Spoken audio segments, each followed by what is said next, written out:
Good evening, everyone. I hope you guys are doing well. Happy Monday. And hopefully you had a good weekend this last weekend.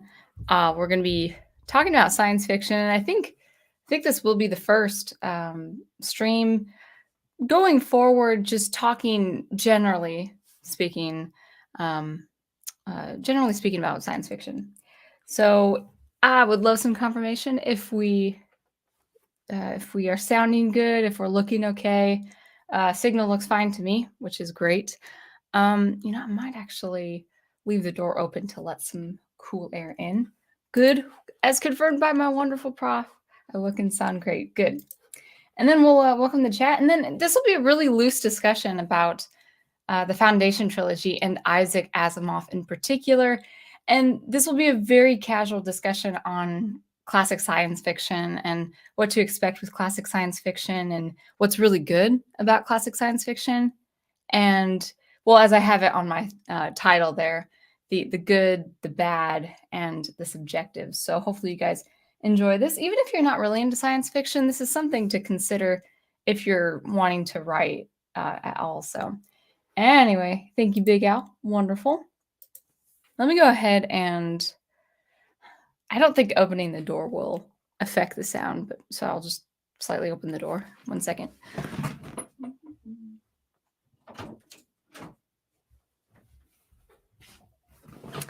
All right. So yeah, I'm pretty proud of the thumbnail.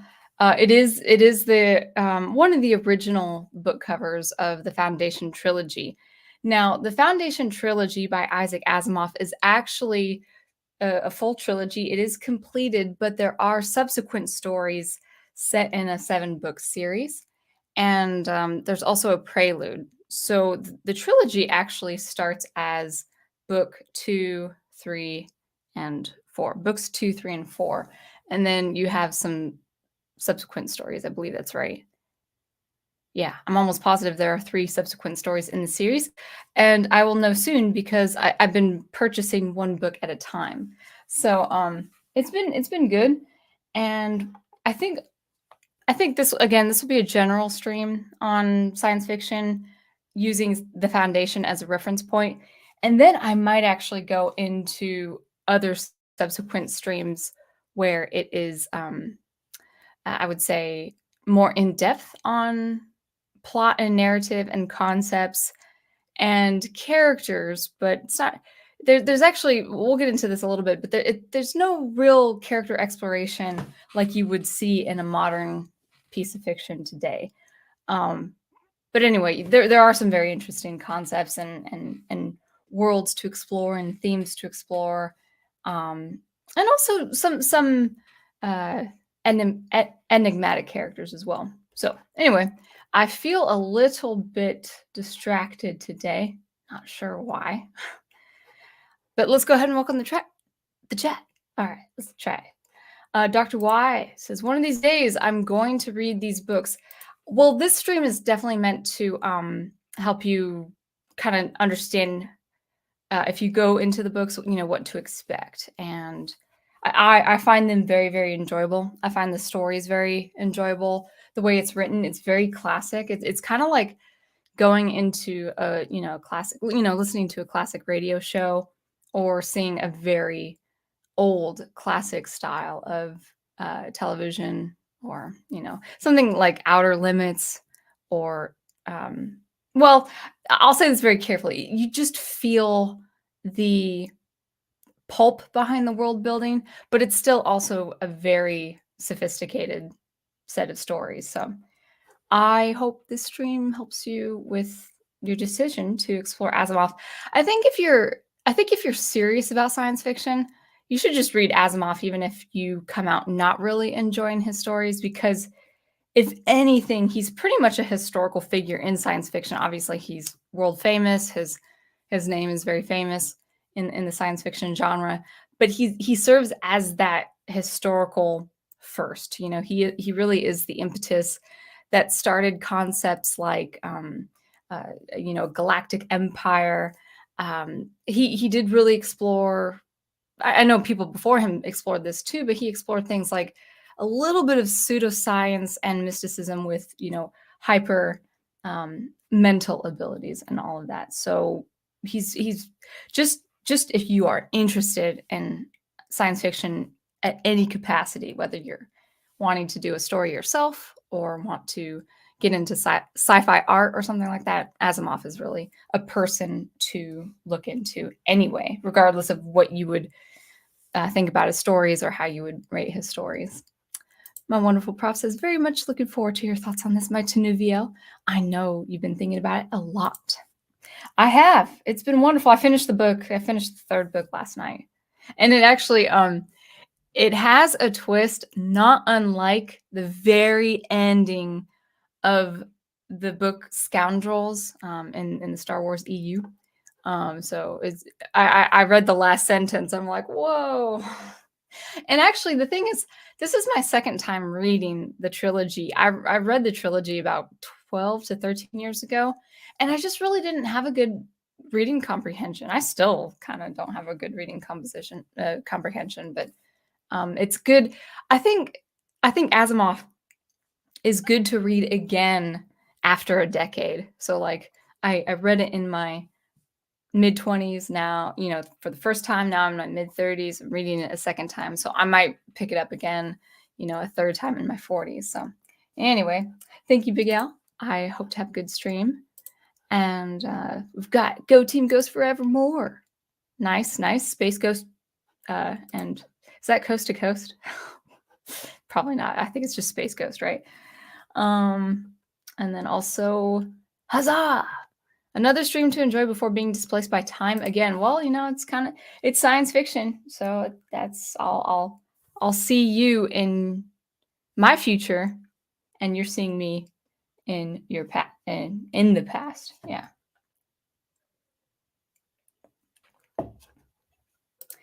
Any fool can tell a crisis when it arrives. The real service to the state is to detect it in embryo. Yeah, it's a very fascinating course of events and how it happens, things like causation and correlation and all that good stuff. Zootopia is in the house. Welcome. Nice to see you. And we've got Team Oz in the house as well. Welcome. I don't know. I know you're into Halo, Team Oz, but do you like science fiction in general? We've got Marvelous. Let's see. We'll be listening as I paint my Warhammers. Very nice. Good. Well, I hope I don't bore you. I'm actually kind of sleepy tonight, so we'll see. Marvelous is in the house. Foundation is crazy in a lot of ways. Asimov had quite the imagination. I do agree. I have a feeling I would not have agreed with his politics, but the way he puts certain politics, like environmental sciences, like he probably had some environmental science and beliefs and policies on the environment that I probably wouldn't have agreed with. But he was an American in the 50s. I'm an American in the 2020s. So maybe we'd have more common ground. I'm not sure. But even if I would disagree with his policies there, like if we had a chat, sitting across the table from one another, the way he puts it in place, like, the environmental circumstances of such a state, like overpopulation. Let's say he was a firm believer that, we'd come, into overpopulation. The way he puts that in his short stories, and maybe also in a world planet like Trantor, or a planet, a world city, I meant to say, like Trantor. It's very, very fascinating. So yeah. Let's see. I used to. Oh wait. Before I get to you, Marvelous. KR Rika says, I only ever heard about the books and seen the vids about them, but never read much. I'm more familiar with Asimov's other stuff, like iRobot and Robot Dreams. The Robot series is going to be the next thing I look into after I finish the Foundation series. Yeah. And then one last thing. I used to be a massive Asimov fan until I learned about his personal beliefs, at least. Still, the stories are great. And whoa, I should have read first before posting it. Yeah. But yeah, I mean, that's the thing. And that's a whole other topic. But the artist's beliefs, even personal experiences, I would say with a degree of caution, should be separate from the art piece itself. So even if a favorite writer of mine would have even a deplorable lifestyle, loving a piece of fiction that they wrote is not endorsing their lifestyle. It's not condoning, it's not condemning. And I would say that it could, unless they put all of their beliefs and all of themselves, like a lot of self inserts in their fiction, then probably I wouldn't bother with their fiction. But I think there is, you can have a healthy degree of separation from the art and artist. I know that's a whole debate. That would probably be, that might be a whole other stream to go on. But and generally, let's just talk about science fiction, particularly with Asimov and the Foundation trilogy. A couple things. This is not the whole entire Foundation series. There are 7 books total. I'm just talking about the Foundation trilogy if I talk about it in length. And that's 3 books. That's books 2, 3, and 4. So that's the first thing. What was the second thing? I had another thing to say. I forgot. Maybe it'll come to me. But yeah, I do think yeah, so regardless of who Asimov was as a person, because I actually really don't know about his politics that much, I do appreciate the influence that he had on science fiction. If you think Star Wars and the City of Coruscant, for instance, or the Galactic Empire, if you think about Dune with hyper mental abilities and also things like the Galactic Empire, they actually were influenced, at least fiction wise. They were these writers, like George Lucas, Frank Herbert. They were influenced by Asimov. So we're going to be talking about just very, very casually. We're going to be talking about the good, the bad, and the subjective. So, that's the other thing I wanted to say. No spoilers. No spoilers if you've read the Foundation trilogy. I might do a separate video like with a review and spoilers sometime into the future, but this won't contain any spoilers. So let's start with let's say you've read science fiction, or you're just about to read. You're just about to get into science fiction. Maybe you enjoy the shows of the 60s and 70s, like Star Trek, maybe things like Babylon 5 a little bit later, or as my prof loves, Farscape.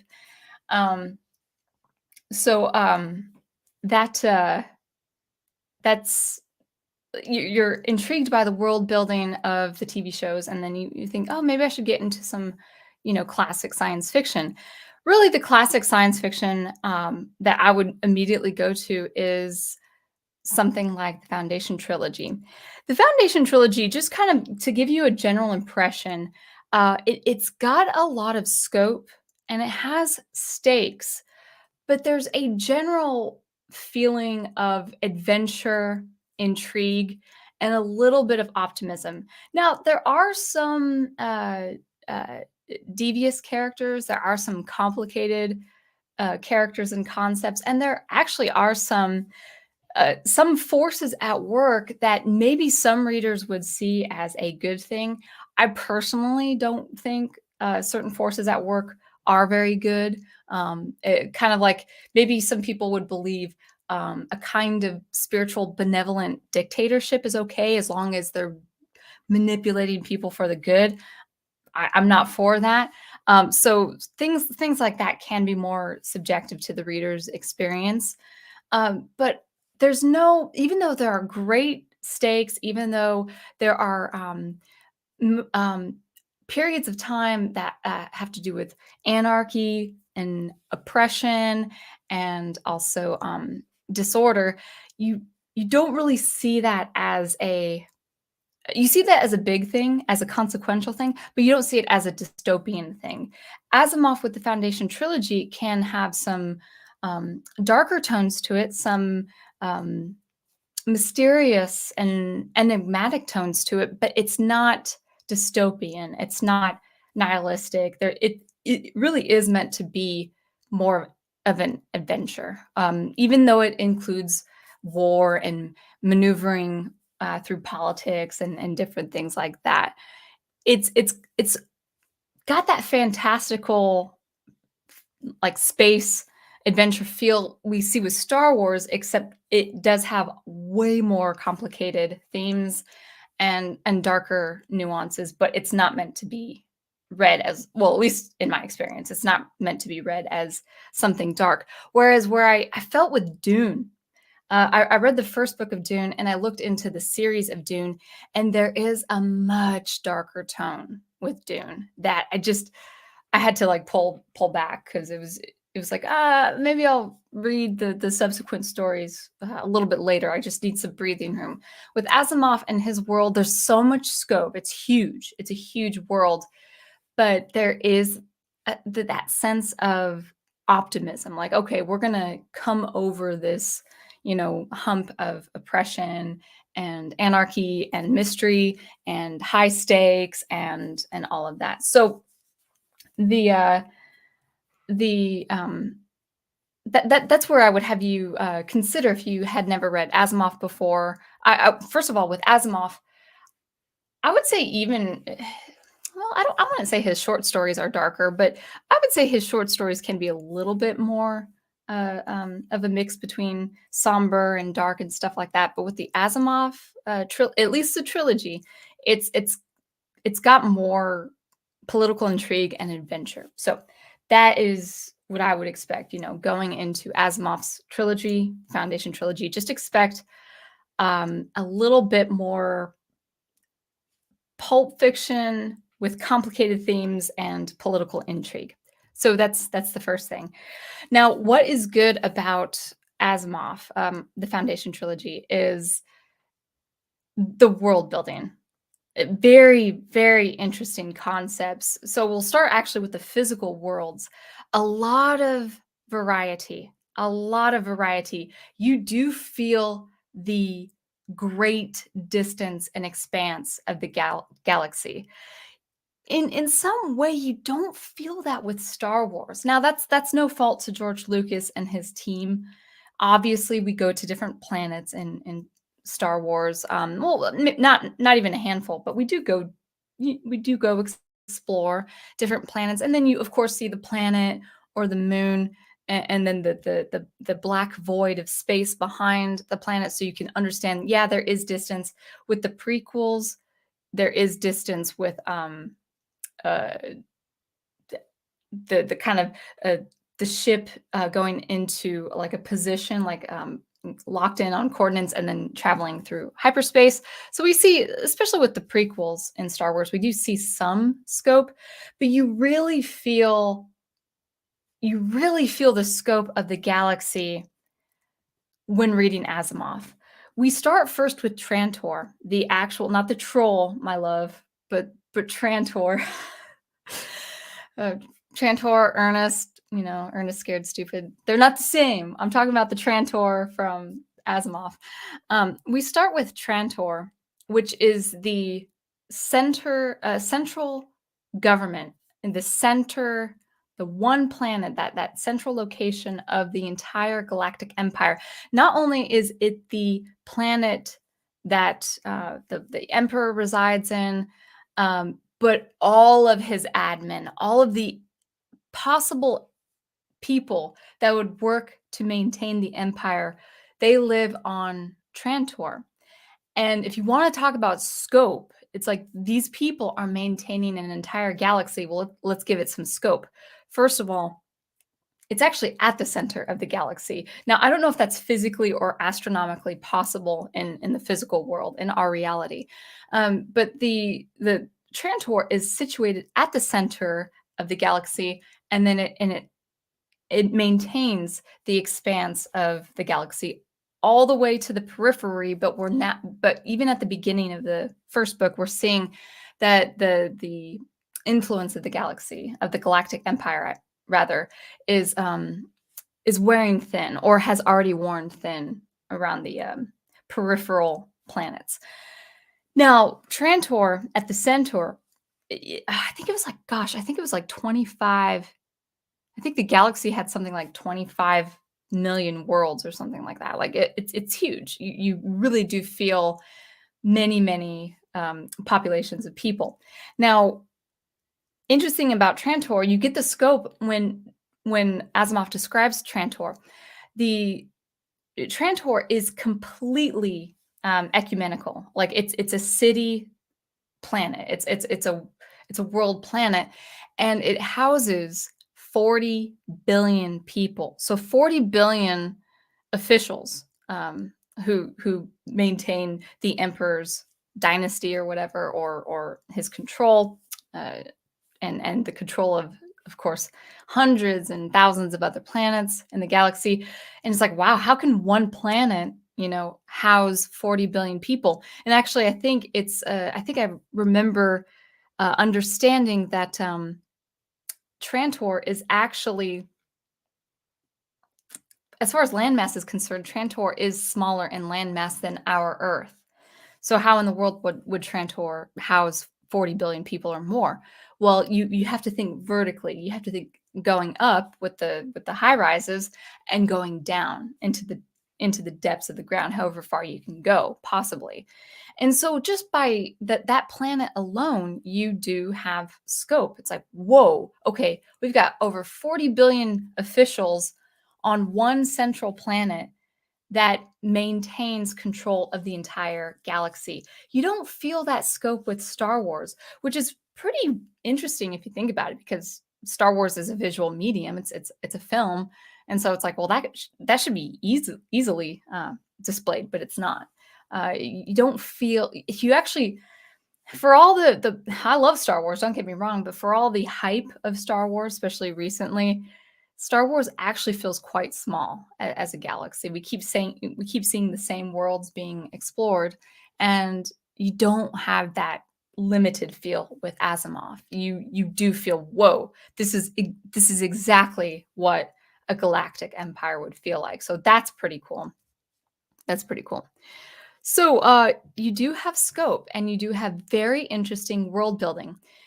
Also very interesting, and this makes it science fiction. It's so cool. Like a little bit of pulp art, a little bit of classic sci-fi art, and a little bit of science fiction. You do explore different kinds of worlds. So, for instance, Trantor is the ecumenical or ecumenopolis, I think is the word he uses, world city, or planetary city, or whatever that means.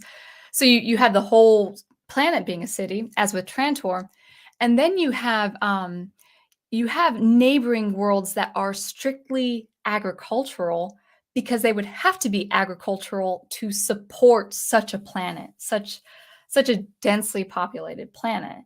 If you have only a city for a planet, you have no landmass for farms. That's obviously going to impact the oceans and stuff like that. So you have to have other worlds, other neighboring worlds, to sustain your world. And so some worlds have to strictly be farms, strictly be agricultural, which is pretty, you know, interesting to think about. We also have worlds that are meant to serve the luxury, or the pleasurable. So a world just made just for entertainment, because other worlds are impacted not just by climate, but by things that are involved solar wise. So because maybe one planet doesn't hit the sun quite like Earth hits the sun, you have one strip, like this equator, strip of a planet, where one hemisphere is burning hot desert and another hemisphere is frigid, cold, mountainous, and you get this little strip of an equator where it's like this kind of idyllic paradise or something like that. And Asimov talks about it, a couple paragraphs in length, where it's like, well, this is what would happen if such a planet had such an orbit facing such a sun. So you have a lot of variety with the different planets, and it really does feel like you're escaping to something that is pretty fantastical or pretty monumental. So that is one thing that is good. The other good thing about Asimov's Foundation trilogy is he's very good with trajectories. So you're going from one serious point to a turning point to a conclusion. And he oh, it's kind of hard to explain. I really don't want to get into the nitty gritty of this trilogy because it's really complicated. Like I can't actually go off the cuff. I would actually have to have my notes and talk about it in bullet points because it is it's pretty hefty. But Asimov deals with he introduced this really cool concept called psychohistory or psychohistorian, where using a certain degree of mathematics and psychological sciences, he through Harry Seldon, he can predict certain events coming into the future. Now, interestingly enough, if the reader knows what's going to happen in the future, how do you keep the interest? Well, you actually do keep the interest more with certain responses of characters and political events. So Asimov actually is pretty like there is a certain I don't want to sound convoluted, but there is a certain result that the reader and people of that world expect to happen because this science is proven valid.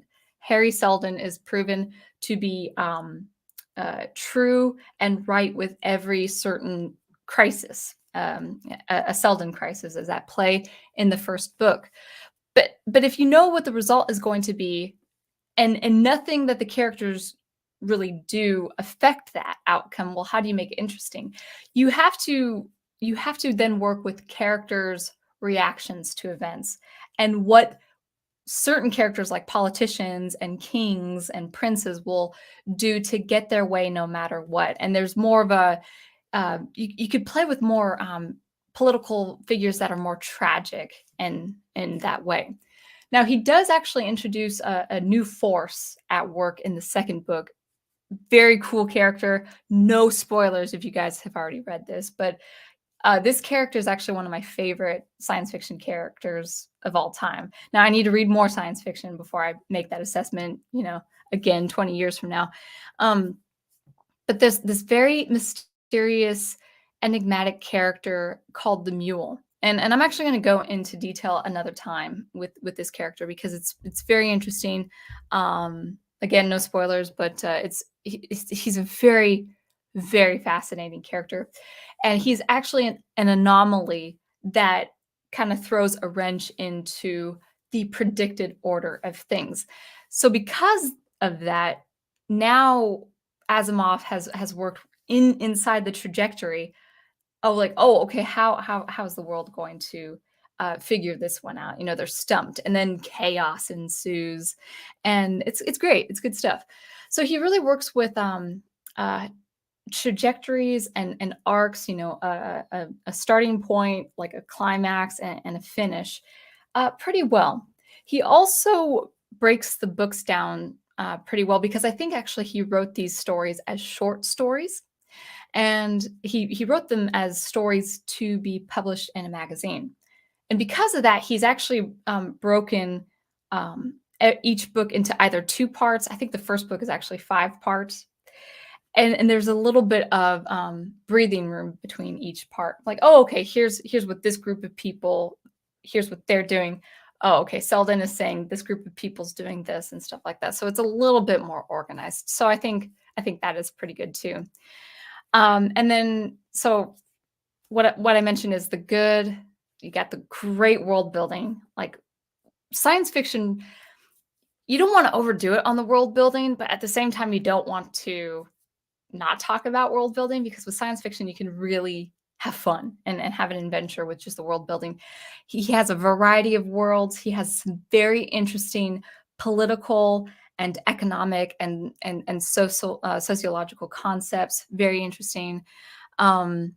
He's pretty succinct with starting at a point and then finishing a point. And then also he works with enigmas. He works with very mysterious forces at work. And I think you would have to have that. Now, I think a lot of people could complain about Asimov using pseudoscience instead of science fiction with some of these enigmas. But, he published these stories in the 1950s. Science fiction in the 1950s really did deal with some highly improbable stuff.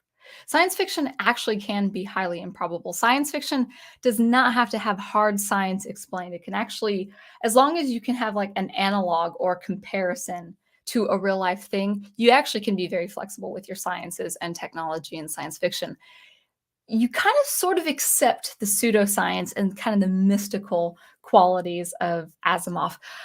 People accept that of Dune, with the hyper abilities of Paul Atreides and the God Emperor of Dune, and people like the Bene Gesserit. They're not really.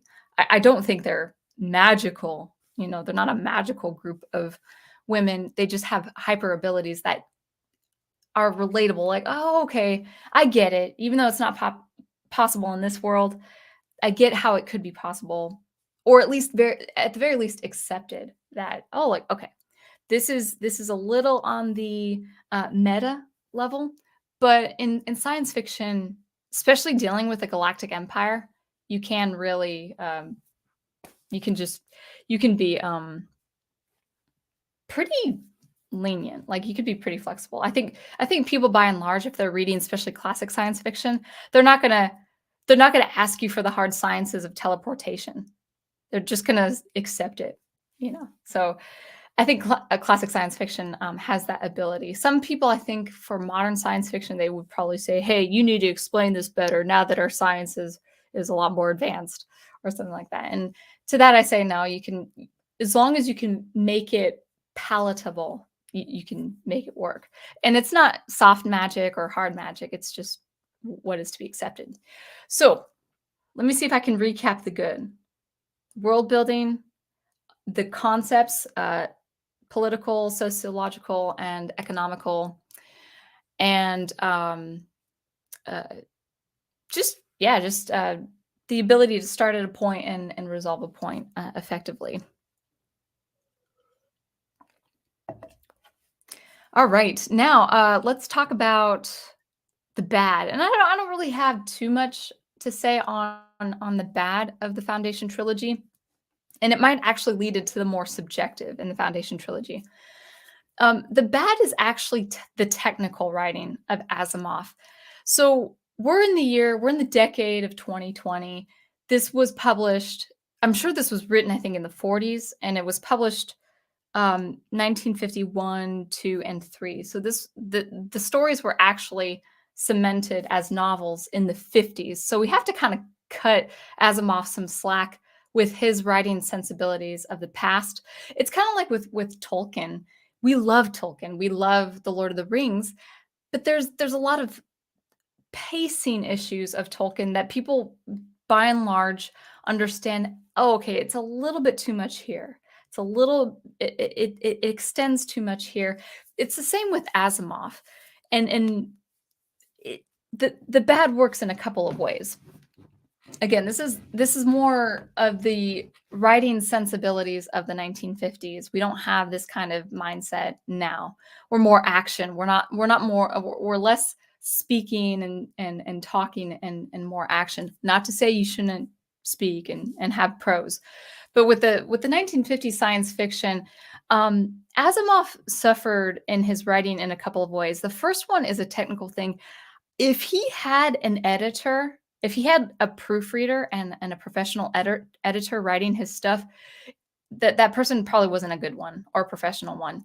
Asimov is quite indulgent with his prose when talking about his scientific concepts, and even more his dialogue. His dialogue between characters sounds very much, not all the time, but there are times where I'm like, come on, Asimov, no one talks like this, even in your science fiction world. The characters actually talk more like they're reading out of a philosophical textbook or a scientific textbook. It's like, or there's the rhetoric between two politicians or an admin and a politician is a little bit insufferable.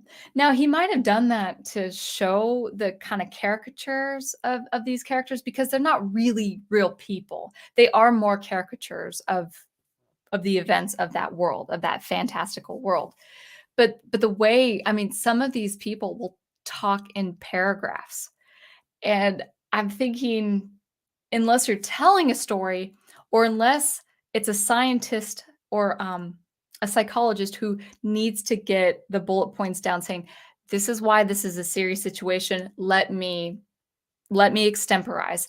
There are moments where the characters are extemporizing, and I'm like, okay, I get it. Maybe you're on trial. Maybe you're like in a court, you're on trial. Okay. Actually, Harry Seldon in his trial, it's pretty concise. There are a couple other trials where the politicians are there's one politician brought to trial, and it was really well done. But sometimes they're at a dinner table or at a coffee table, and they're just bickering. But the way they're bickering, and actually Frank Herbert struggled with this too with one of his stories I read a long time ago. The bickering sounds like it's prose. The bickering sounds like it's like they're reading out of a textbook. This was common among some science fiction classics. You couldn't get away with that, of course, now. And to have a proofreader and an editor that they would give you the second pair of eyes as readers would, say, hey, no, don't talk like this. Characters, even if they're outlandish, even if they're outlandish politicians, they wouldn't improvise and speak without a breath, especially if it's like between four politicians. There's always four politicians, between 4 to 5 characters in a room with Asimov. And I prefer the just bullet point dialogue. If it's going to be an argument, have a character say something, have a character say something else, and have it move along. One thing that Asimov struggled with, and I actually struggle with this as a writer myself, is that you'll have a character say a point and then another character counter that point, and then and it's a good counterpoint. It's a good rebuttal, and then kind of the character A with his point A will say, well, how about this? And he or she, actually it's usually men, they go into this like meta philosophical air. So sometimes Asimov can get really meta, and I can see where he's going with his thought process between his prose and his characters, but it can, to the modern day reader, be pretty insufferable. It's like, oh man, why don't you just shorten this dialogue a little bit more? I see your point. I see this could be a very interesting point you're making, but you got to cut it down. You got to trim the fat. And when and actually Professor Geek could probably affirm this, or maybe you guys can affirm this if you do know literature. At least with the classic science fiction writers, when their names, when they got big and when they got famous, they really took a lot of liberties. They really took a lot of liberties. Like, I don't need an editor because, well, I don't know if they thought this way, but I'm sure if you become very famous, if your name becomes very famous, you might feel like you don't need an editor because your name will instantly sell the story. Asimov wrote hundreds of stories. People knew who he was. He started writing, I think, like when he was 14 or 15 or something. So it was an instant guarantee that his stories would be sold. And I think with that, he might have taken some liberties where it should have been like, dude, you needed an editor. You needed someone to say, hey, you're taking way too long to say this. It's interesting, but it's too long. So technically speaking, that's the bad of the Foundation trilogy. Very interesting concepts. You kind of have to go through the insufferable prose and dialogue to get the juicy concept that he's going for, and kind of like, tuning out the rest. But it does slow the reading process down a lot. So that's the bad. I wonder if there's another. Is there anything lacking as well? Okay, Prof. He he confirms. He says it's true that happens with writers even today. Yeah. So there is that. It'd be interesting to cover some examples of that.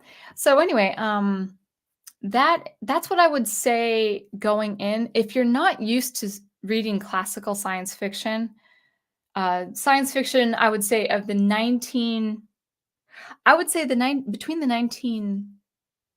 1930s and 60s. There's something about the like H.G. Wells. His pace is great. Oh, you want to like read some old classic science fiction? Um, The Time Machine and The Invisible Man. Very short, to the point, and very, very engaging. Getting into the 1930s and into the 1960s, a lot of the science fiction writers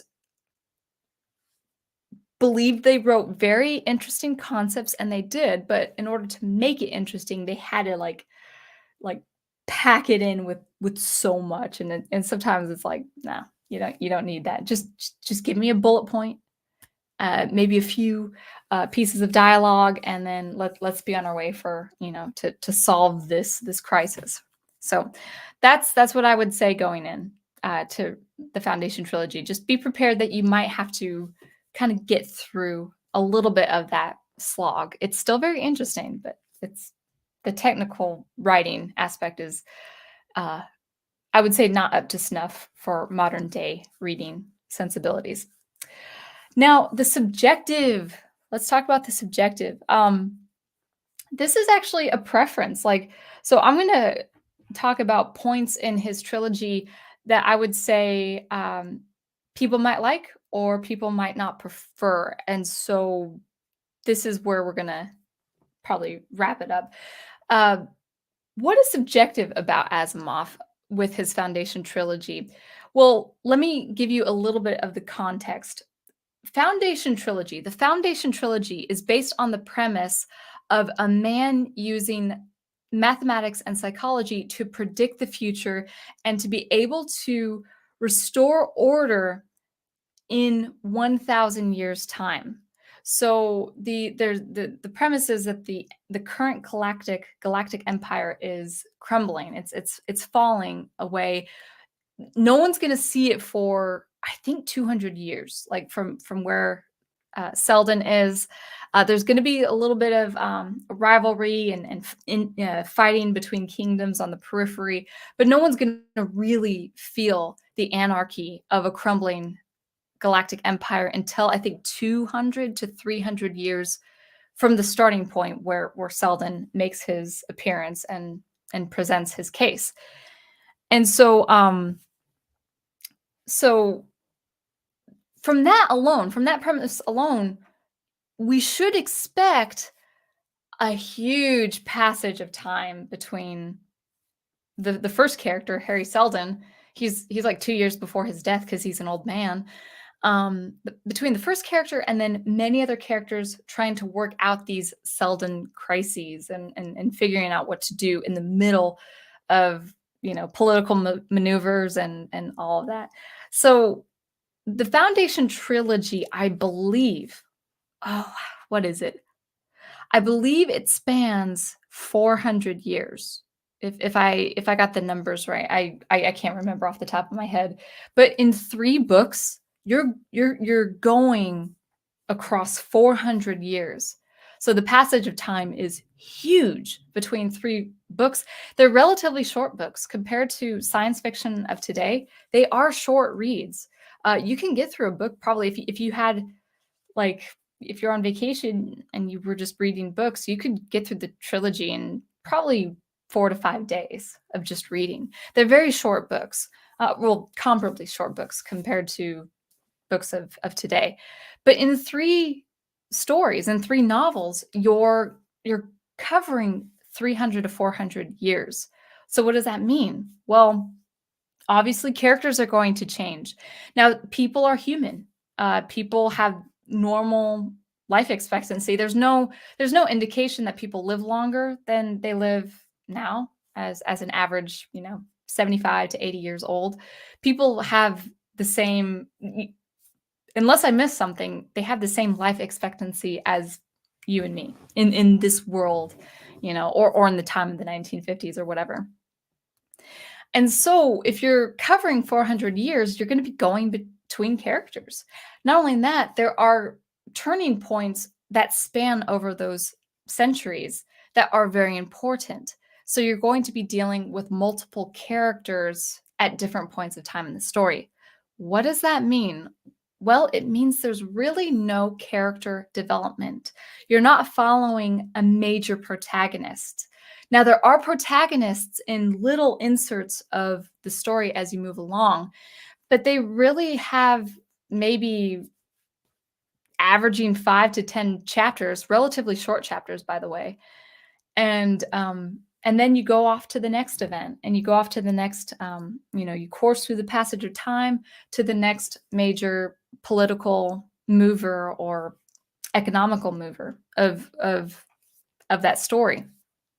So you can have a major politician, and then you see him 30 years later. So he goes from 32 years old to 62 years old, and then he's done. His work is finished, and then you move on to the next economical trader or merchant, and it's been a century since the last major character has been there. So you're going through a lot of different characters, and because of that, there's no real character development. You're not following one sole protagonist. You're not going through the introspection of a person. Now, you do have people reacting to things for better or for worse. You do have people questioning things. You do have people emotional about things, but there's no real trajectory.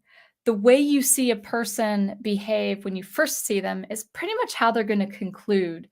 Give or take, there are some exceptions, but and there are reasons for those exceptions, but you're not gonna see actual development. You're not gonna see someone, coming of age and then become, a full-fledged mature adult. It's just there's no room or no reason for characterization because of the world building and the concepts.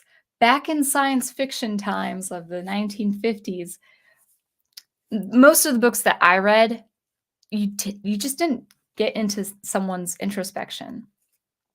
It was more plot and concept with science fiction. So if you actually are looking for a hero or a hero's journey, you're not going to get that with the Foundation trilogy. I'm not saying it's necessary. I don't think Asimov should have, I wouldn't have said, oh, we need to have a hero's journey. Well, actually, he can't, because the hero's journey actually would go against the main theme of the trilogy, which is that the way things play out happen because of massive reaction. So the main populace reaction to things. While there are political maneuvers, the outcome of however Selden describes is going to be what it's going to be. It's like a predestination thing. The outcome is going to be there. Now, with a mysterious force like the mule, this mysterious figure that was not accounted for by Harry Seldon, okay, then you're going to see, oh, what's going on here, and how are we going to counter that? But again, there's no main protagonist.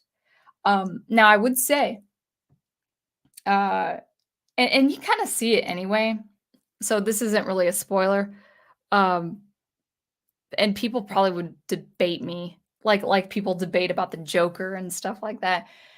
You do have villains. You have major villains. So the Mule is such a fantastic antagonist. I very intrigued by the nature of this antagonist. So you do have a major antagonist. You actually have forces at work that are above human capability. They're like superhumans in a way. And so you're going to see more of that in the second and third book of the trilogy. But as far as heroes are concerned, there's no hero's journey. So if you're looking for a hero's journey, you're not going to see it in Asimov. Now, I'm leaving this to be a subjective thing. Now, most people, myself included, I would prefer the hero's journey. I would prefer deep introspection. I would prefer a character growth of coming from one point and maturing to a final point. Um, just the way the nature of the stories are with the Foundation trilogy, you're not going to have that with Asimov and his concepts. So I'm trying to think if there are anything. Is there anything else subjective? I think people, what would be subjective is the passage of time. I don't think people with modern day sensibilities would like to see people jump, or see a character and then not see that character ever again, and then jump 100 years or 300 years or half a century or whatever.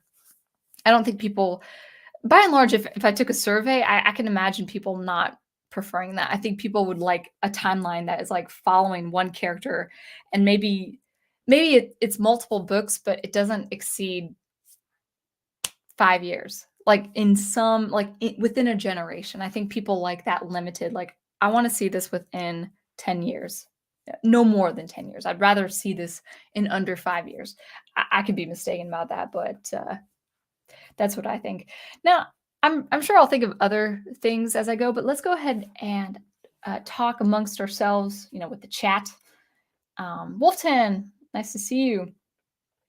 By the way, Wolfton, I heard you introduce your companion, Aloise. I think I pronounced that right. So, and I thought Aloise, the viewer, was a man. I think if I'm correct, she's a woman.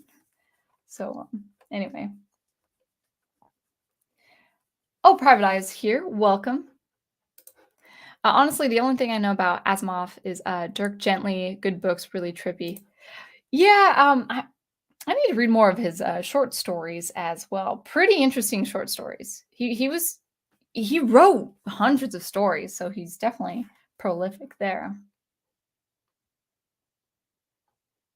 The last question, okay, T-Moz, the last question short story, which was very good. I don't think that's the story I'm thinking of, because he wrote a series called the Worship series, based on a ship, a sentient ship. And I thought that was the title of the last book of the series. I read the first book of the series and I did not care for it, so I didn't bother with that series. But if you say it's a short story, then it's probably something else. One great short story that he wrote, probably his most famous, is Nightfall. Now, I do believe it was novelized by another science fiction writer, but I really don't see the point of a novel-length book of that story. I think it was fine just by itself. I mean, I'm sure it's a good novel if it is a novel, but Silverberg, I think, novelized it. It was perfect as a short story.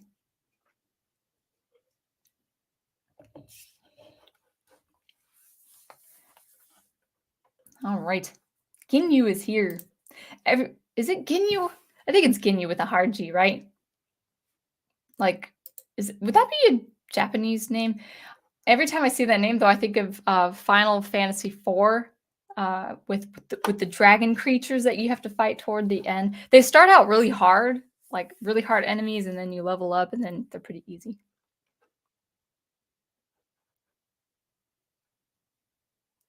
Oh, okay, Marvelous. Nice to see you. So won't be able to chat too much, but yeah, the man was incredibly influential. The Three Laws of Robotics are very interesting. I actually will read the robotics series. And Wolf Ted says, agreed. The lots of dark material in Dune. Yeah, when I learned more about the narrative, not narrative, but the premises of Dune, it was a I actually got depressed, and maybe I was listening to it when I was sick, so that was actually probably not the best. Yeah, the best time to look into that, but I mean, I enjoyed the first book. Marvelous says ecumenical typically means something else. Oh, I'm actually not entirely sure how we get ecumenopolis. Well, no, I think I saw it before. I saw that word before. You know what? I'm gonna look it up because you're probably right. I just have to look it up because now it's gonna annoy me. Uh, promoting among the world's Christian churches. Yeah, that's not the word I think I said that word. See, this is what happens when you're streaming live. Sometimes you'll say a word incorrectly. Or you'll say something you mean to say another thing. That just happens when you're streaming live. Ecumenopolis. Yeah, but I thought ecumen I thought that was Greek for world. I don't know. We'll see. Anyway. Yeah, okay, there you go. Warhammer 40K took a lot from the Foundation, it seems. That's cool. Yeah, the scope is pretty out there. Yeah, that's true. Science fiction is just fantasy, and the future science is just fantasy with varying degrees of accuracy. Yeah, that's the thing is I think yeah, I think a lot of people would I'm sure it's a highly debatable thing. There's science fiction out there that is crazy, just hard science. This is how space travel would work, you know. But really, when you're dealing with fiction, you just kind of I'm I'm I'm I'm the proponent for story over science in science fiction. The science has to be at least believable. It doesn't have to be possible, and it doesn't have to be explained, but it has to be like, oh, okay, you're like this is a bad example. I don't know if it's a bad example, but I could see some people kind of mock it. But like, let's say let's say there was a fantastical or highly advanced science that found this conduit between uh, galactopopulations. I think I said that word right. Galaxy populations and cellular populations, or maybe neuropopulations. In your neurochemistry, like can there be such a uh, uh, conduit or connection between the masses of the galaxy and then something in neurochemistry or cellular biology or something like that. And so when you have a comparison that's relatable to actual science, the astronomical and the cellular, then people will be more lenient. Readers will be more lenient, saying, oh, okay, I see the connection and the comparisons they're making. This is a little outlandish, but I accept it to be a part of this world. And that's the thing is like no one like people call Star Trek science fiction and teleportation is kind of out there still to this day. We would think teleportation is like that's a little bit more magical if you think about it.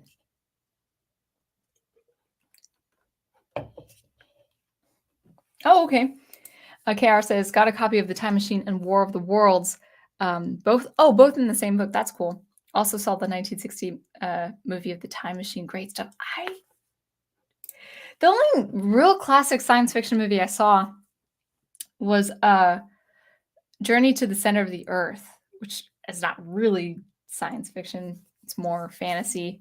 But I did not, I should know this. I'm really bad with movies and television shows. Even in science fiction, I must have forgotten that Time Machine would have had a movie in the 1960s. Man, I need to check out some old classic science fiction movies.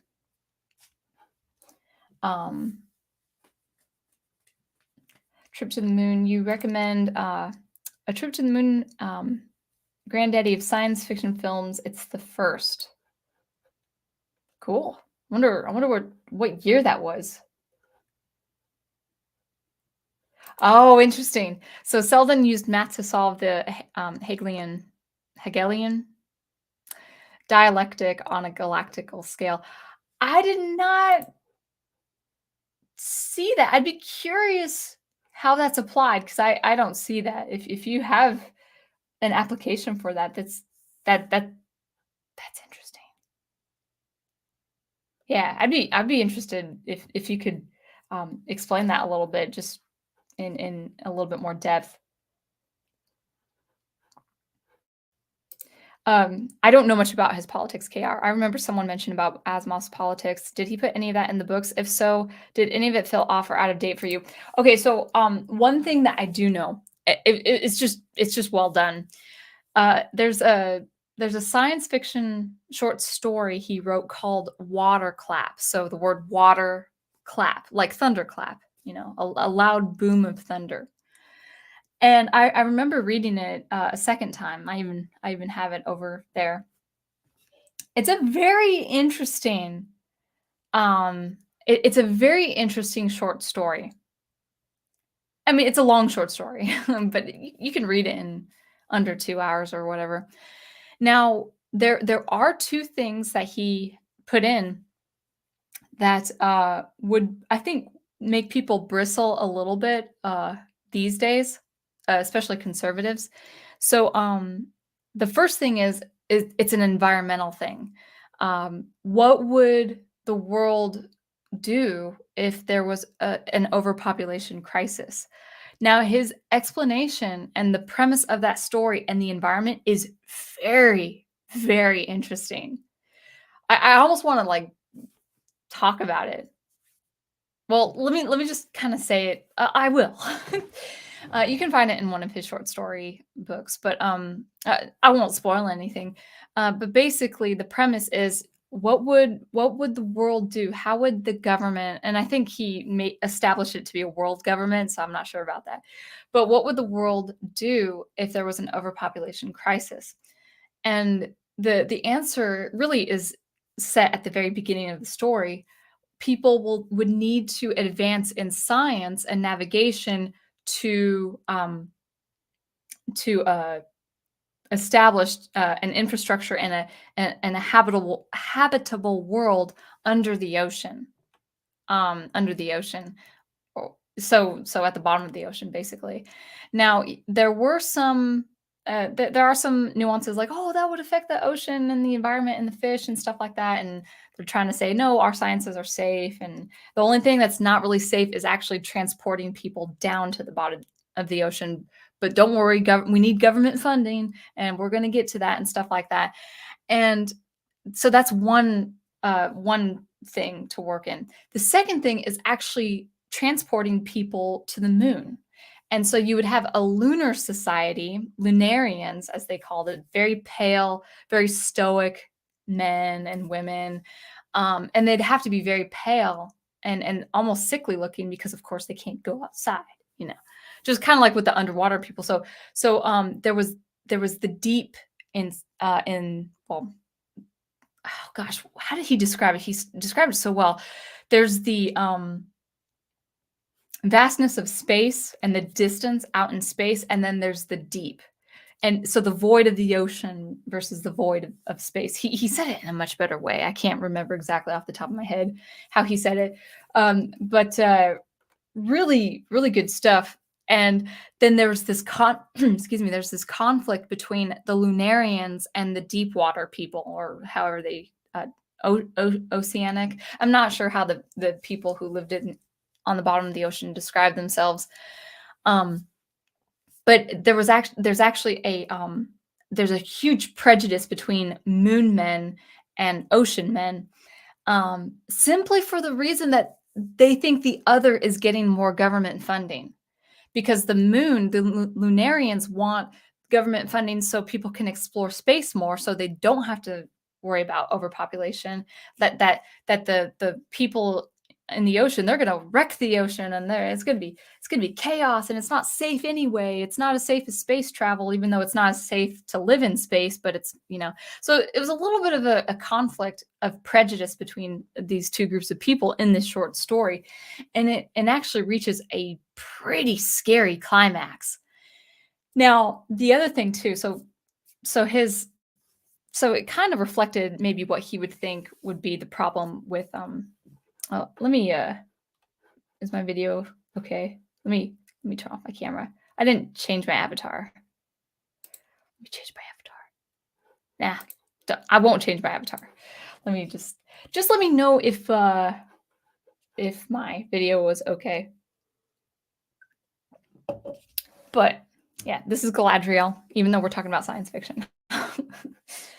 Um, so just can you confirm anyone about my audio or video? But I will continue. Good, video is fine. Good. All right, good. So anyway, that there was, because of his stance on overpopulation and environmentalism, probably of the 60s, the 50s and 60s. I actually don't know when that short story was written. He had a pretty interesting world of prejudice between men who lived on the moon and men who lived in the ocean. I think that's pretty fascinating. The other thing he went into was feminism back in his time.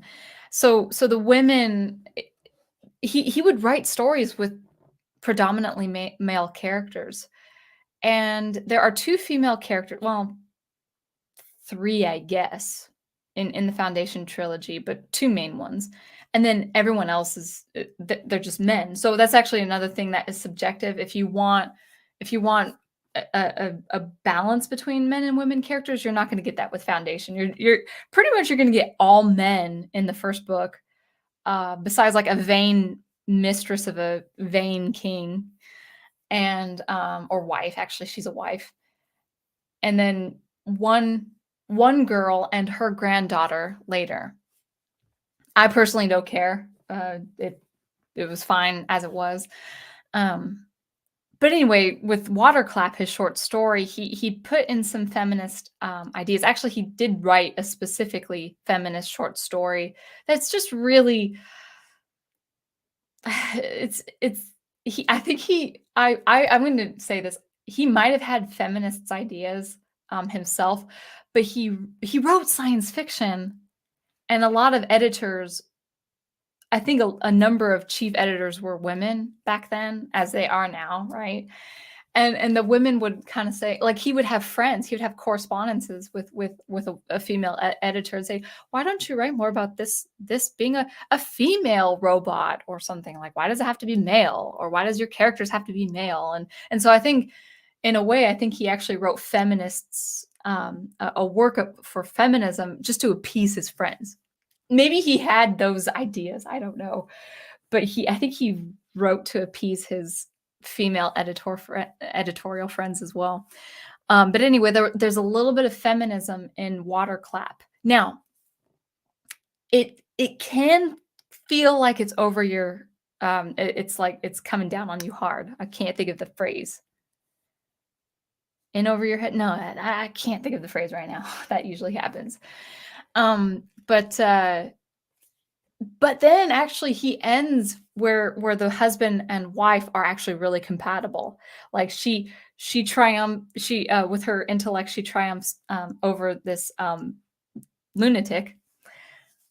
But then she kind of like gloats over her husband, like, oh, like I guess I'm useful after all, even though I'm, she wants to be a mother too, so she's pregnant and stuff like that. But then he actually one-ups her with something she didn't know about. It was like a knowledge gap, and it was playful. It was a playful, trying to outdo the other between husband and wife. So that you'll probably expect that with some science fiction of the 40s, 50s, and 60s, where it's like, oh, okay, I don't prefer this. But heavy-handed. That's the phrase I'm looking for. It's not heavy-handed like we would see in modern TV shows, for instance. So hopefully that answered your question. Let me go up because all right.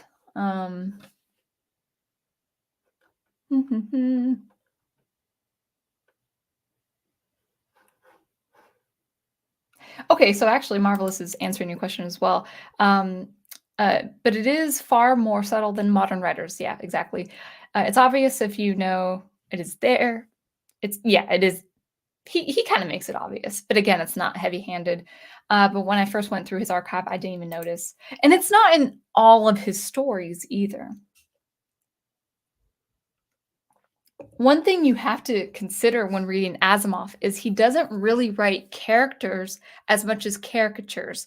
So, like if a businessman in his short story sounds like a buffoon, it's not really supposed to represent men. It's not supposed to be allegorical to the American consuming man, like the American consumer. It's just he writes over the top characters.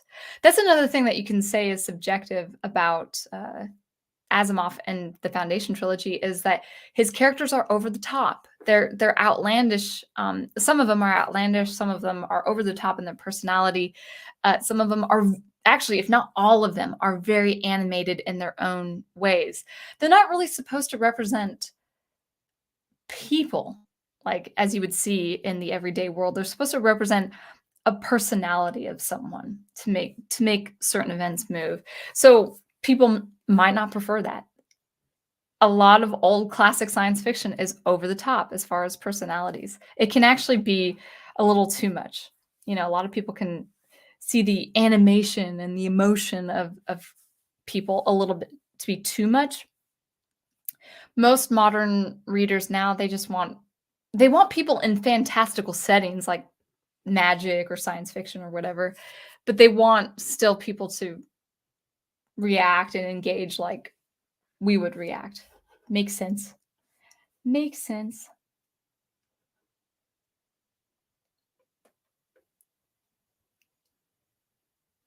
Yeah. It's very thought provoking. Oh, JPBP on religion. I'm not really sure what that means, but if it's crass, I would prefer not to see it. Yeah, Nightfall is great. Ecumenopolis is a thing for sure. I don't know where it relates to ecumenic. Yeah, no, it's not that word, but it's a Greek word that is very similar. I'm not sure. I got a cough. One second.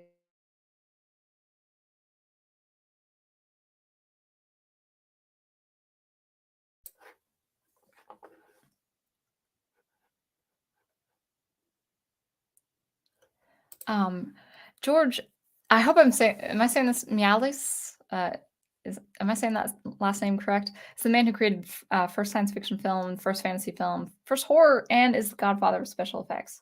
He must be famous then. And of course, Al would know. You might want to check. Thank you, Miles. Might want to check Dramatica. It's a scientific study of story. It's like musical theory. Whoa, but for story mechanics. That's cool. That's cool. Yeah, I'd probably be interested in that. Because there is a science to storytelling. That is for sure. Okay, good. Okay, cool. I thought I had heard it somewhere. Looked it up. They both do come from the Greek term for world, but are different takes on its implications. Ecumenism comes from the idea that the church should be global. Oh, that makes sense. Global. Yeah, that makes sense. Now it's all piecing together. Time Machine is a great film. It's a great story, so I'm sure it's a good film.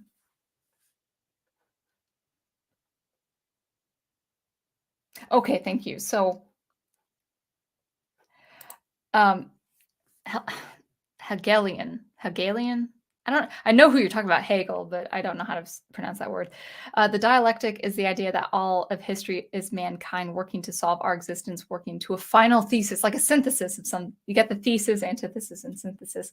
Hegel believed this was a march to reach the kingdom of Christ. I must not know about him that much then. Because I thought, yeah, I know he was a 20th century. He was 20th century, right? Or was he 1800? I don't know. My dates are all wrong and stuff.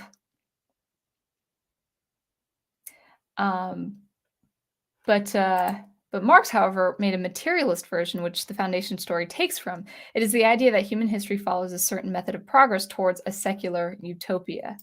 That's interesting. I would not have felt that. Now, that might be a thing of the subsequent stories that I haven't read yet, but I never felt that to be with the trilogy. Like I thought the trilogy was the fall of the galactic empire and then just a return of a new empire. But he did use the Foundation. I can see that now. Yeah. Interesting. But that just even if there were some implications that are more Marxist, that would have influenced his progression of stories there, I still think it's a very interesting, set of stories. Yeah. The relative utopia. Oh, okay, this is interesting. The foundation is only a relative utopia, but that idea is why psychohistory works as it does. The dialectic is about large groups over long periods of time, not individuals. This is why. Oh,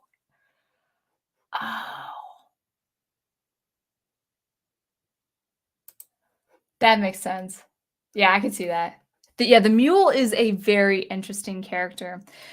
Uh, I will talk about this character in length. It's just, and it might even involve spoilers. I probably would do a separate video that's not spoiler, and then a video that's spoiler, because it's like if you do read the Foundation trilogy, you really don't want it spoiled. You want to read through it just as is. No, don't read Wikipedia, don't go into the YouTube channels. At least the trilogy, you kind of want to just read it by yourself, because there's some really nice revelations. Oh, you're not dominating the chat. Crash. Oh, since this year. Hello, Crash. I don't know what Fash is for, but can I just call you Crash? Nice to see you too. Thank you for watching me since this year. Yeah, this channel has uh we'll get back to science fiction, or it's almost the 90-minute mark. So yeah, this channel has kind of evolved in the last year, where yeah, I'm still doing my original music and stuff, and I still will work on SuperCollider and sound experimentation. I just talk about art more. I think I think in the event of modern entertainment being so poor in quality, really makes me want to go back to what is at least good in quality, like good if not great. If I were to give a rating, like if I were to give the Foundation trilogy a 5-star rating, um, I'd give it like a 3.5 out of 5, maybe a 4, just because of the world building and concepts. The technical writing, that's where I would mark it down, but there are some very intriguing things about it. It's a very good it's a good start for classic science fiction, and not all classic science fiction is really that good. The thing is, science fiction unfortunately suffers from the science behind storytelling, as T. Moss is saying, or the scientific methods. It really suffers from good storytelling because it's so concept focused. I think you have to have concept and character focus for it to be like a 5 out of 5 for stories, for novels. Science fiction really, actually, The Invisible Man would be something like a 5 out of 5. Time Machine, probably 4.5 out of 5. Very interesting concepts, but also a pretty engaging story. You follow one person. You're following one person in the story, The Invisible Man. Very short too. It's very short. What other? It's been a long time since I've read science fiction, the classics. I need to go back. I need to go back and reading. So what I plan to do is finish the Asimov whole series, like all of the Foundation series, including the prequel, and then uh probably reading the robot series, and then just getting into classic science fiction again, maybe by Arthur C. Clarke. Actually, Hyperion is something I'd be interested in reading as well. I need to go back to the classics that I haven't read at all. So we'll see. Oh, I was wondering about that, man.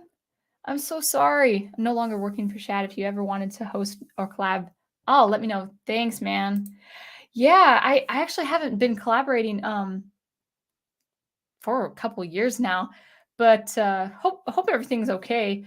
But yeah, I are you doing like model work or artwork on your own channel? Because I know you did modeling, like Warhammer 40K. But that's pretty interesting. Yeah, thank you. I don't know where I will fit collaborations for now. I don't even collaborate with Professor King because we have different schedules, and I'm trying to get actually another job. So my schedule actually might be up and well, here's the thing. I'm not going anywhere. My Monday nights are here to stay. I love my Monday nights. I love streaming. Um, oh, well, that's good to know. Oh, I shouldn't put that up. Shouldn't put that up. Good, good. Um, but yeah, but anyway, oh, that's I have been watching a little bit of Shad's reviews of what's the show? House of Dragons, not because I'm watching Game of Thrones or whatever. I never got into it. I like his positive, like his reviews of stuff that are good quality because he has a good take on writing.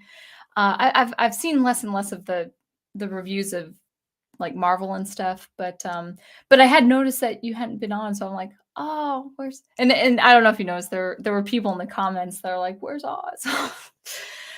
So you will definitely be missed. You will definitely be missed. But if you are doing, if you are frequent on your own channel, like on your art and stuff, yeah, I'll definitely tune in and see how you're doing there. Let's see. Oh, I'm sorry. I thought I was reading someone else's comment. Anyway, where was I? I can't remember. We're talking about science fiction. Oh, but to Crash's point, to Crash's point, I've just been we see modern entertainment just really plummet, and I don't want to go back to classics only, but I want to talk about good art. I want to talk about good writing, good literature. Prof and I will we've been watching Adam's Family and the Munsters for Halloween and stuff like that. We're gonna finish Agents of Shield, Marvel's Agents of Shield this year after Halloween. We're getting into like things like Universal Monsters, going back to the old entertainment because it's just good quality. But what was I saying? But I want to find contemporary science fiction as well. There is one man who sometimes comes into the chat, and he's written 2 of 3 books, I think, of science fiction. So after I finish Asimov, I will actually explore his books because I want to see good writing of science fiction now. Now, actually, I have to look around. I have to look around for a couple of reasons. If you go, I don't know if you guys experienced this. If you guys are into science fiction and fantasy, if you've ever experienced this in a library, it's so frustrating. So frustrating. You'll find in a public library no distinction between sci-fi and fantasy. Now, people might debate me on that, saying, "Hey, it's the same. It's speculative. It's all speculative. It's all, it's not just hard science. It's not just socio-science. You can put elements. It's a hodgepodge of stuff, But I really wish libraries, public libraries, if they do have a selection that is strictly science fiction, that they just have strictly science fiction and strictly fantasy. More often than not, at least in the public libraries that I've been to, you'll see a blend of sci-fi fantasy. I don't want sci-fi fantasy. I just want sci-fi and I just want fantasy. Now, I know there can be a mixture of the genres, but I think there's a different tone to science fiction than there is of fantasy. Now, contemporary science fiction I have read, I've been disappointed with because it's either like I thought like I read this one, it's this up and coming author. He's probably 30 now, and he looks suave and dapper and stuff like that. And people are saying, "Oh, his sci-fi books are going to be the next big thing. Like they're going to be the science fiction version of Harry Potter or whatever." I read his first book, loved the first 4 chapters. Awesome. Then it just got so stale because the characters were Machiavellian. They were not sympathetic. A very interesting character end up being killed off, and I didn't even see it because I didn't even care anymore. I just read it, on Wikipedia. And I want to be on the hunt for actually good quality science fiction. So now here's the thing. My channel is not going to be just strictly science fiction. What my channel is going to be with talking about art commentary is just good writing. That could be talking about a piece of literature. That could be talking about something we know, like Lord of the Rings or Star Wars. That could be talking about a television show that I'm watching with Professor Geek. So, like, let's say I talk about the highlights of Agents of S.H.I.E.L.D. without spoilers. So, just talking about good quality of art, how we can apply good art to our writing, or for me, music or something like that. So it's still gonna focus, and I'm a musician and a composer, so I'll probably just focus more on just art, and sometimes I'll be specifically literature, sometimes I'll be specifically music, and we'll roll with that. And then sometimes I'll talk about popular culture and that what is society doing, as far as art is concerned, because I've just anyway. Let's see. Oh, I didn't see it. Man, I didn't watch it. Now I won't. Okay, so T-Moz, I won't post it up. I usually post in my comments, but if you want that private, I'll just leave it in the chat. I didn't, I just haven't watched the reviews of the bad shows. Like I do like Shad. I love his personality. Nathan's great too. Uh Very likable people. I can't watch people review bad shows that they know is bad, because we're now in a time. It started with The Last Jedi. This might be a separate video altogether, but it started with The Last Jedi, and I thought it was going to end with The Last Jedi, but Last Jedi was a multi-million-dollar nihilistic narrative in a pretty package. And I thought people, when they saw that, I thought they would stop watching.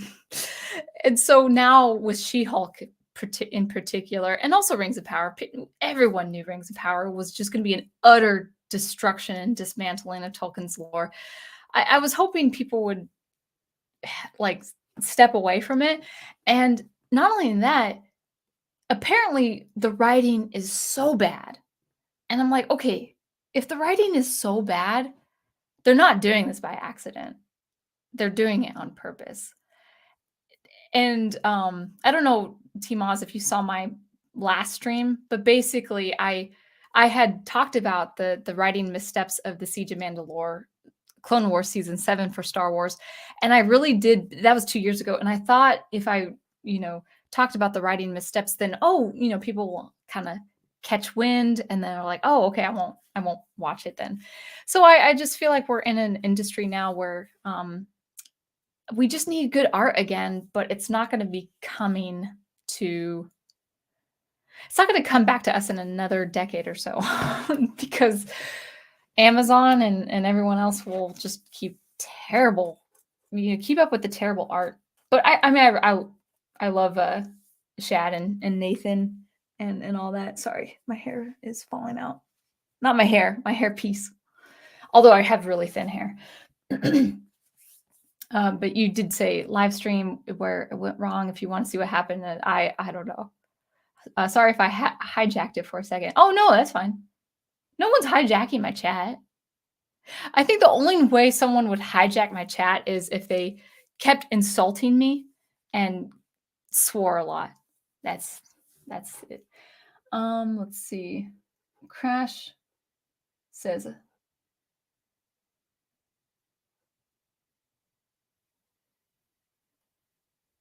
yeah, I want to say this very carefully for Crash. And Professor Geek and I are pretty much of the same mindset. We are in lockstep with this mindset. Not lockstep. That's a negative connotation. But let me say this carefully, because this is kind of bringing on the sentiment that Professor Geek has as well.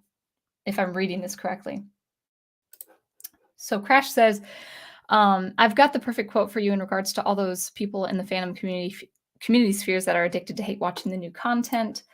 Don't stop consuming, just consume mega corporate product, and then just spurge out for the next mega corporate product. I think, well, yeah, we've reached an era of entertainment where the bad is addicting. And, I fell prey to that too a little bit. I'm just like, the bad is addicting. Talking about the bad is addicting. But there needs to be a point in our history, in our art history, in our entertainment history, where it's just got to turn around. And the way to turn around is ignoring it.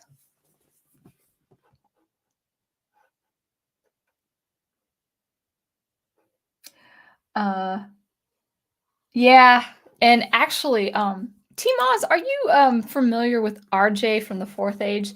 He did a topic on that. He did a video on that very topic, like about a month, not a month, about a year ago, maybe a year and a half ago.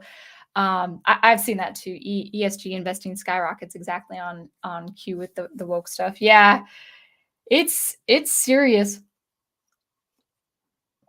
Now I know this sounds a little optimistic and impractical, but the way to stop that is, well, not that you would stop that kind of money going into that if such a thing exists. And I'm not saying it. I'm not saying yes or no. I'd have to look into it myself. I'm more inclined to believe it than not. But even if there's money just pumping into that kind of system,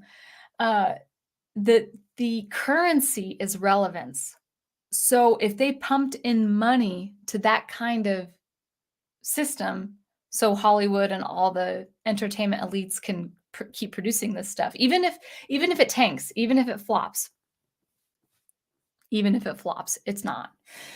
The key thing, the key currency, the biggest weapon against such a thing is irrelevance, and it's like you got to give them crickets.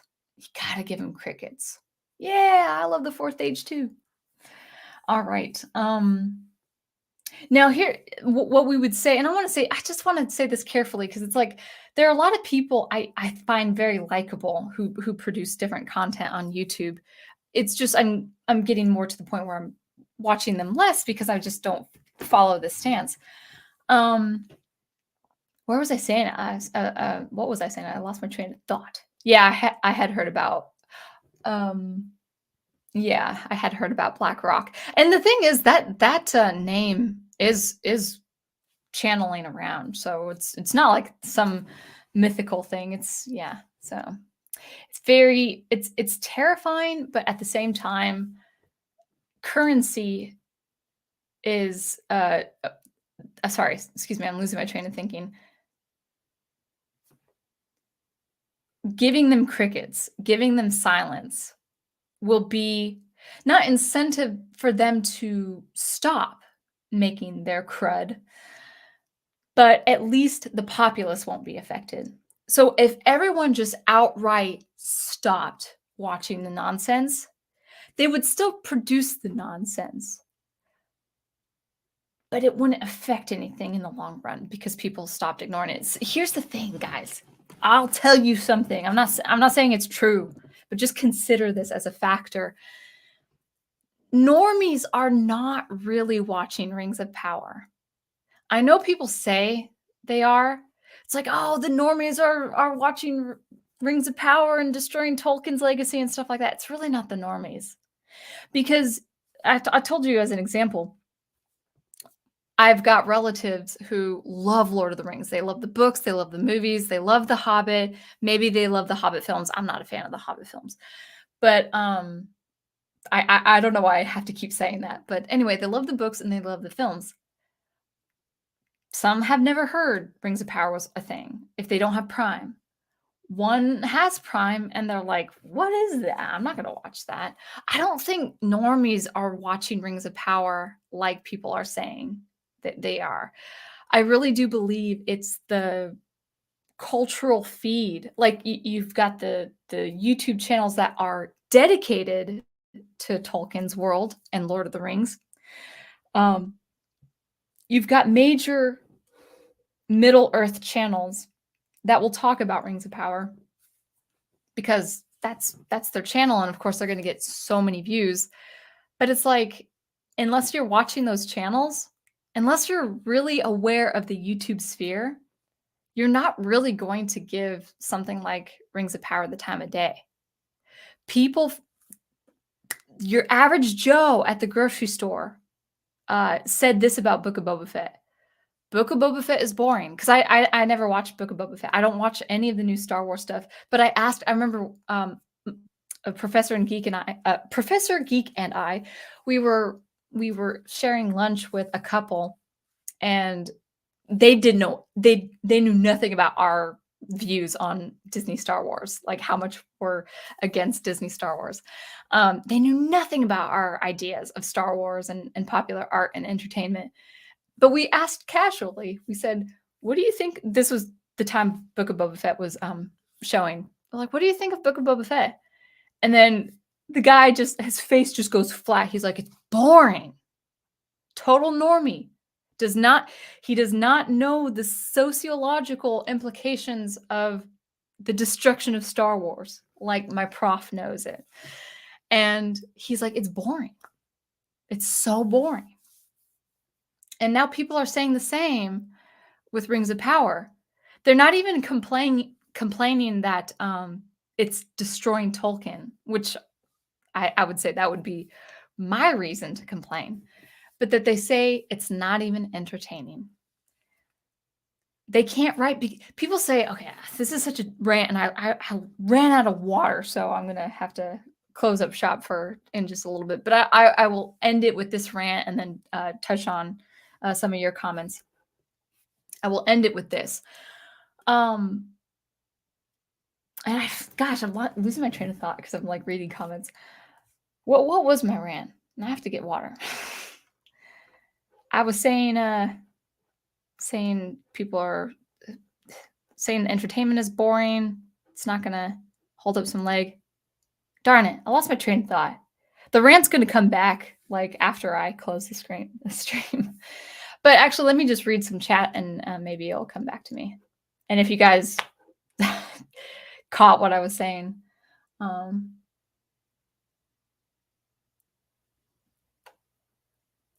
Marvelous, that's an interesting point. If it's the genre ghetto, if it's genre they don't care enough to even sort it, we are lucky that medieval fantasy gets separated from space stuff. That's weird. Libraries need to,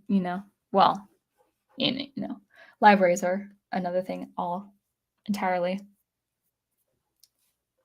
Normie rant.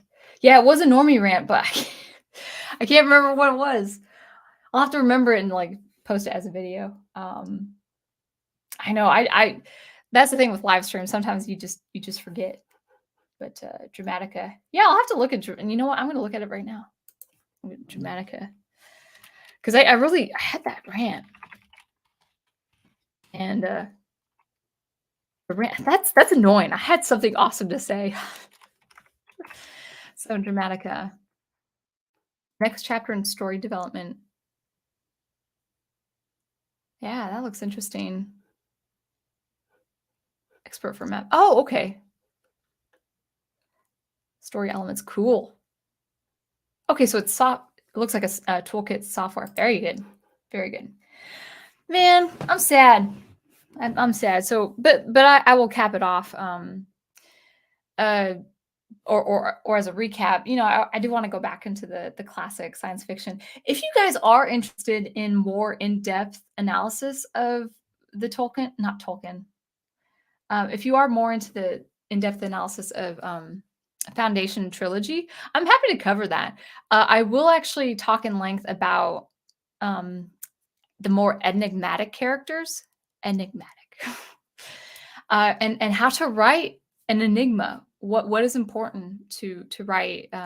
If you want a mysterious character, how do you write a mystery? Not really a mystery novel, not a mystery genre, not anything that would have a detective, but how to make an intriguing character, a mysterious character, and how to create an enigma for your science fiction world.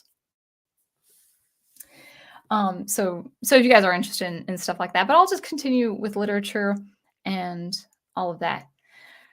But anyway, yeah, I just want to say with modern entertainment, that's what the rant was. Yes, I knew I was going to get it back. People keep saying in a plethora of channels and comments and commentary, they keep saying these writers don't know how to write, or they like, I'll see it in the comments section. I'm like, I can't believe these writers write in this way. This is so dumb. Like, this doesn't make any sense. You're right. You're not wrong there. It is dumb. It doesn't make sense. But we need to stop calling these people writers. They're not writers. You could call them activists. You can call them agents of propaganda. You can call them, I like to, here's my term, art saboteurs. They're saboteurs. They are sabotaging art and entertainment. And thus they are sabotaging culture. They are sabotaging what is good, what keeps our culture intact by way of art, by way of sophisticated storytelling, by way of the hero's journey, by the way of something symphonic, like a symphony orchestra. Yes, there are detractors of things like melody, harmony, rhythm, consonance, dissonance, dichotomies, contrast, visual, complementary colors. There are agents, there are detractors that are normalizing the absurd. If you do not know how to write the absurd in something like speculative fiction, you're only writing nonsense for nonsense sake. People want to normalize nonsense. That's the whole point of things like Rings of Power. These guys are not writers. One of the complaints for the Rings of Power, is it showrunners or writers, is they have no credentials. They have no discography. They have no work experience. I don't know if it was the showrunners or the writers themselves. Whatever the case is, they don't know how to write because they're not writers. People need to really be very specific about that kind of language. Don't call them writers. They are saboteurs. They are art saboteurs. They are not writers. They're not filmmakers. Okay, I will say they know how to make a scene work, make it look like a scene. But it's really a facade of what should be. So when people say, wow, I can't believe that made it in the writing. I can't believe that was green lit. It's like, of course it's going to be green lit because it's not writing. It's not good writing. It's nonsensical to a degree. It's they are artists of nonsense. They know how to create nonsense, to normalize nonsense, and to get a reaction.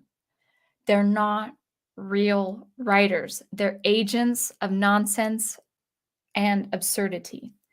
And people need to understand that. Back 4 to 5 years ago with The Last Jedi, it was nihilism dressed up in a multi-million-dollar pretty package. I thought that was going to be the last of it. Turns out I was wrong. Turns out we've got things like Rings of Power. So, just for your own sanity, when you hear or when you want to say these writers don't know how to write, these are bad writers, they're not writers at all. They're not aspiring writers. They're not even bad writers or mediocre writers. They're not writers at all. So that was my rant. Speaking of writer, Adega Outlaw, I was actually mentioning you because we've been talking about Asimov. And I was mentioning that once I finish the series, I'd like to check out your stories because I don't know if you caught it earlier, but I wanted to say that I'm on the hunt for contemporary science fiction that is good. And I've been, I've been disappointed with contemporary science fiction. Like it doesn't sit well with me. I'm not saying I gave every book a shot, but the way you explain yourself. Oh, good. Okay. The way I've seen you, I've seen you present yourself on things like Orville Nation and stuff like that. The way you present yourself, I feel like you could. Um, I feel like I trust you enough that as a reader, I would give your book a shot. Now, I think because I have you on my feed sometimes, did you recently release a book? You have Evolution, that is for sure. And by the way, if you guys want to check out Adega Outlaw on Amazon, I do believe you go by Adega Outlaw, if I'm correct about that. So I know you just got here and I'm asking you all these questions, but so contemporary science fiction, I just I I know it's out there. I know it's out there. And by science fiction, I mean literature. I mean the written word. I'm not talking about TV series or anything. I'm not talking about films. I'm talking about books and short stories and stuff like that. I know it's out there. I used to actually, for any of you who are new, I've mentioned it before on my streams. I used to read Asimov and the Asimov and analog magazines of short stories because I love short stories. I love the format of short stories, but they just not only got bad, but they also got pretty political. So I stopped my subscriptions after reading these short stories for probably 3 years. I just stopped altogether. Anyway, yes, I'm going to say it like the way you're saying it. They want to tear it all down. Yeah. So anyway.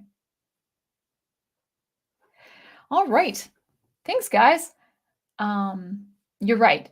We'll finish it with this. Marvelous. They are against any standard, any structure, any archetypes, or any concepts. Yeah. Again, they want to normalize the nonsense.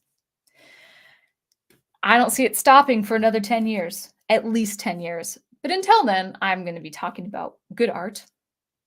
So anyway, let me give a quick announcement and then we'll wrap it up. Oh man, you guys are already talking about good stuff. I always want to go back to the chat. So my what's on the dock today or this week for my channel? I actually don't know. What is it, Monday? I have to work on a promo project, and so I might not even have a video. I'll try to have something. And maybe just even a video from a stream or a music video, maybe something SuperCollider related. I'll try to have something this week. Now, next week, I have a little bit of a different schedule.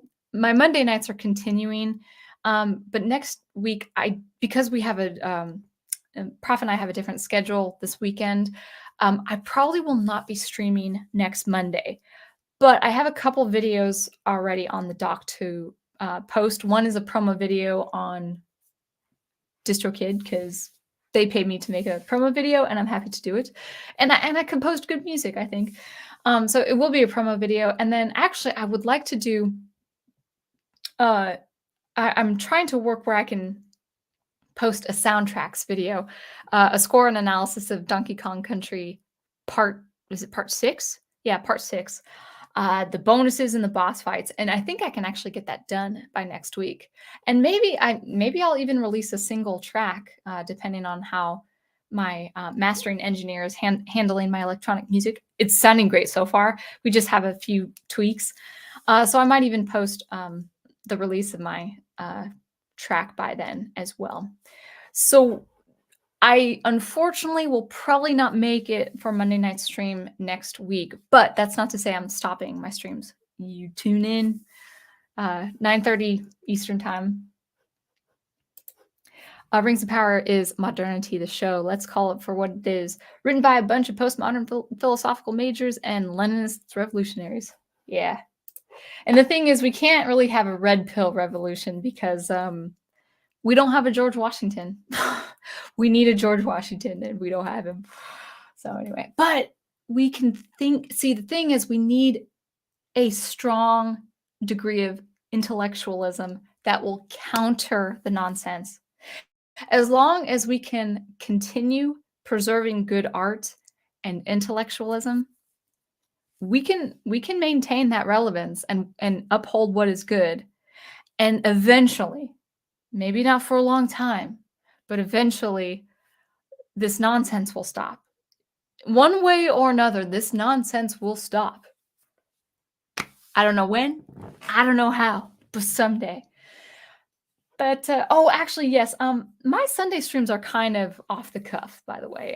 Sometimes I feel like it. Actually, I'll not be even home on Sunday, so no Sundays.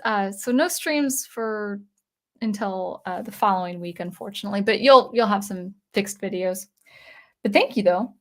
Anyway, until I see you next, keep preserving, producing, and promoting the good art you love, and I will catch you later. Thanks again.